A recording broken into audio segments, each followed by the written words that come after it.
Hi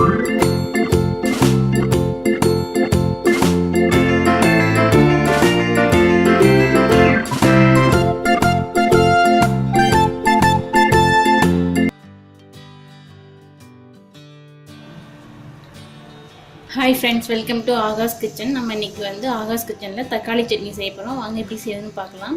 நான் வந்து 3 வரமிளகாய் எடுத்து வச்சிருக்கேன், கொஞ்சம் பூண்டு உரிச்சு வச்சிருக்கேன், ஒரு வெங்காயம் கட் பண்ணி வச்சிருக்கேன், பெரிய வெங்காயம், 3 தக்காளி கட் பண்ணி வச்சிருக்கேன். இப்போ வாங்க எப்படி செய்யணும்னு பார்க்கலாம்.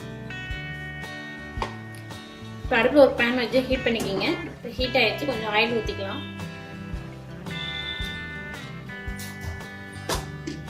ஆயில் சூடாயிடுச்சு, ஒரு டேபிள்ஸ்பூன் வந்து கடலைப்பருப்பு ஆட் பண்ணிக்கலாம். ஒரு டேபிள்ஸ்பூன் வந்து உளுந்தம்பருப்பு ஆட் பண்ணிக்கலாம். ஒரு 1/4 டேபிள்ஸ்பூன் வந்து சோம்பு ஆட் பண்ணிக்கலாம். இப்போ கடலைப்பருப்பு உளுந்தம்பருப்பு வந்து லைட் ப்ரௌன் ஆயிடுச்சு. இப்போ வந்து கட் பண்ணி வச்சுருக்க வெங்காயத்தை ஆட் பண்ணிக்கலாம்.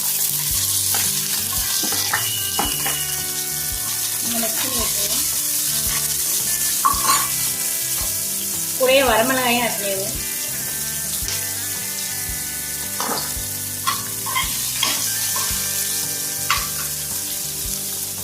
பூண்டையும் ஆட் பண்ணிடுங்க.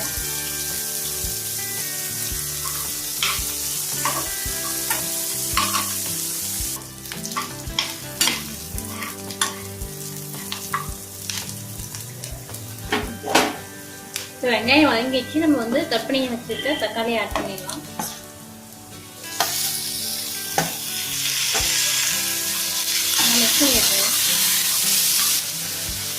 கூடவே ஒரு 1/2 டேபிள்ஸ்பூன் வந்து உப்பு ஆட் பண்ணிடலாம்.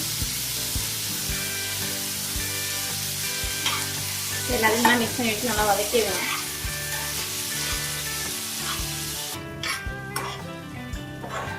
பாருங்க, வெங்காயம் தக்காளி நல்லா வதங்கிடுச்சு.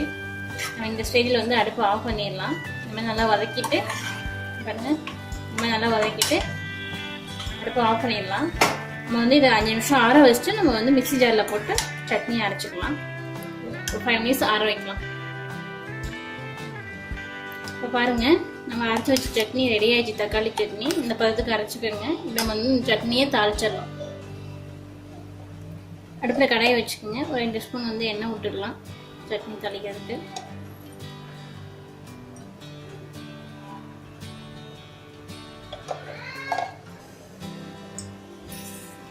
ஒரு 1/4 டீஸ்பூன் கடுகு போட்டுக்கலாம். கொஞ்சம் கடலைப்பருப்பு, கொஞ்சம் உளுந்தம்பருப்பு ஆட் பண்ணிக்கலாம்.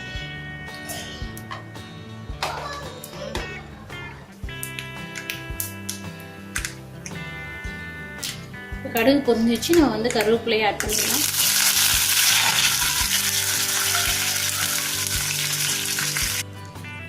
பாருங்க, தாளிச்சு கொட்டியாச்சு. தக்காளி சட்னி ரெடி ஆயிடுச்சு.